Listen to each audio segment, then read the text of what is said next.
Hello and welcome to another mod spotlight. Today I have one of my favorite mods, Useful Pets, and yeah, this pretty much sums up a bit of it. Pretty much what this mod allows you to do is take pets and make them more useful by using a cool leveling system with this thing in my hand, the pet wand. So let me stop speeding around on my super pig with my army of pigs, and yeah, I'll show you it. Okay, first thing, I really get a lot of joy out of this. You can make pigs sit once you tame them. That's how they sit. Isn't that adorable? Okay, let me get another pig so I can show you how it works. I'll spawn in a pig here, and to tame a pet, you right-click it. But for pigs and slimes, you cannot tame them just by right-clicking, at least in the 1.7 version. In the 1.6 version, you can just right-click pigs and tame them as a useful pet, so you can get an army of pigs like this rather easily. But in the new version, you have to hit them with a... potion of weakness, and then you can tame them. Once they're tamed, you can shift right-click to view their skills and inventory. If you click on skills, you can see all the things they can learn, their level, and their free skill points. Okay, now I went to survival so we can see a bit about the leveling. You just left-click and it'll tell you what you're missing. It says, I'm missing a block of coal. Now if I get a block of coal from here and I try it again, he'll level up. But now I'll need a level. Actually, I think it's a block of coal and a level. Anyway, yeah, block of coal, 1 level.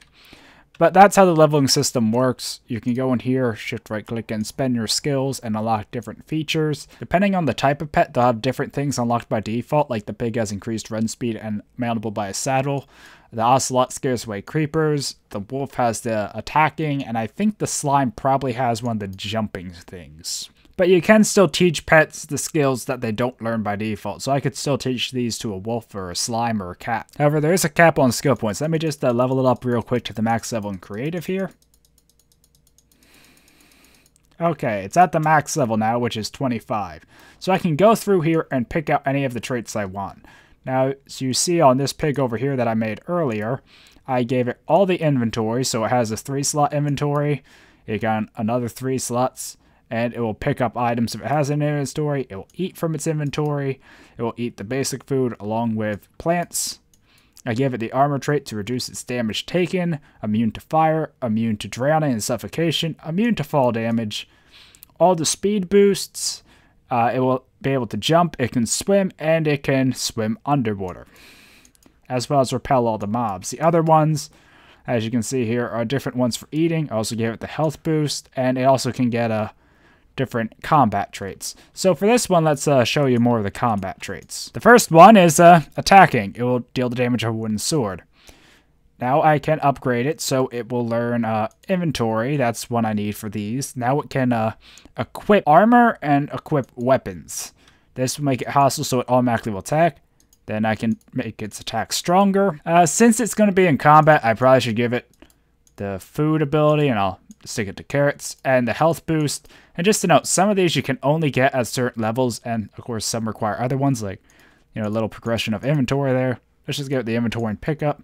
Oh, the armor would probably be a good one, along with the damage immunity. So I think for the final ones, I'll just give it run speed there. Okay, the armor the pets use are horse armor, which you should know how to get, and they also use the normal saddle. The claw items are a new item that you can choose if they will generate in dungeon chest. You can also enable recipes to make all these items craftable, as well as harder recipes.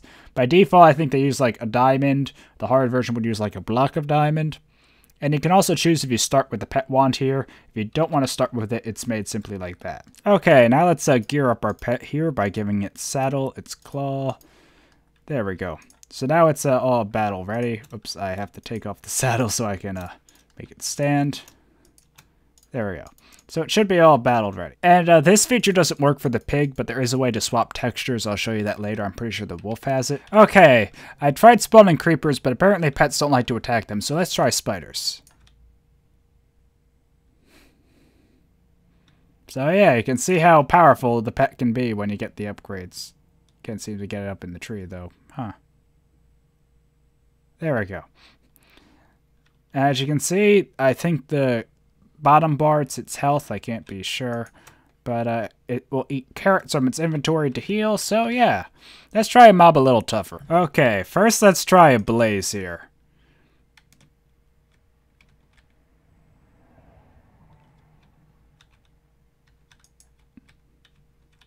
Wow.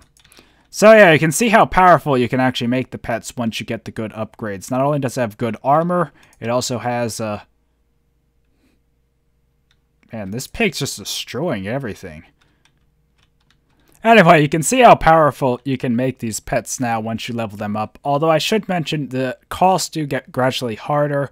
It goes from needing levels in coal to levels coal and iron, all the way up to diamonds, and absurd amount of levels, or at least high amount of levels, like 25 or such. I did check it out before, but I think the progression was reworked for the 1.7 version, so I'm not going to list the facts I have for the old version. But let me just say, it does take a lot of work to level them up, and I think it only went to 20 in the previous version, where you can now go to 25. Okay, we got some small slimes now, so if I throw the weakness potion, I can tame them. So as you see, the slime is pretty much the same as the other one. So by default, oh, it picks up items, and it didn't have the jump one. Huh.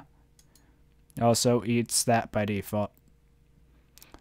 And just to show you, yeah, some of these will require higher levels to obtain and different prerequisites. I really do like this mod because not only does it make pets more useful, it adds a bit of a leveling system, which otherwise can be lacking in Minecraft. So yeah, it's pretty cool. Okay, I think this might be more amusing than the pig. Look at the slime when it shrinks. But I wanted to text. Oh, you can change the slime texture to a magma cube if you wanted. So even though it was a slime, I can get a magma cube. Maybe you can also catch a magma cube instead of a slime. Okay, I just tried to tame this ocelot, but I'm having no luck. They're just not wanting me to tame them. I used a whole bunch of fish and tried for minutes, and I still couldn't get it tamed, so I couldn't convert it to a useful pet. So let's move to a more faithful pet. The wolf. Okay. How many bones will you take? There we go. So now I can convert it to a useful wolf, and I can change the textures between wolf tame, normal wolf, and angry wolf. And yeah, it pretty much has the same thing. It starts with a sword though. So, and it can also eat raw and flesh by default. So yeah. Oh, and apparently if you right click it with an item in hand, it will sit instead of doing that. So yeah, overall I think this is a really awesome mod. It takes the vanilla pet system and just makes it so much cooler. And yeah, it just adds a lot of really cool abilities to pets, so you can customize them in different ways, have a reason to have multiple pets, like this one's good at attacking, this one's good at transport, this one's tanky kind of thing, and adds a nice use for a lot of items too by the way you level them. Like, you might not have had a need for all that coal before, but to max out a pet's level, you'll need a lot of coal. Anyway, hopefully you enjoyed this mod spotlight. Sorry I couldn't show you the ocelot, but besides that, I think I covered everything. So, until next time, goodbye.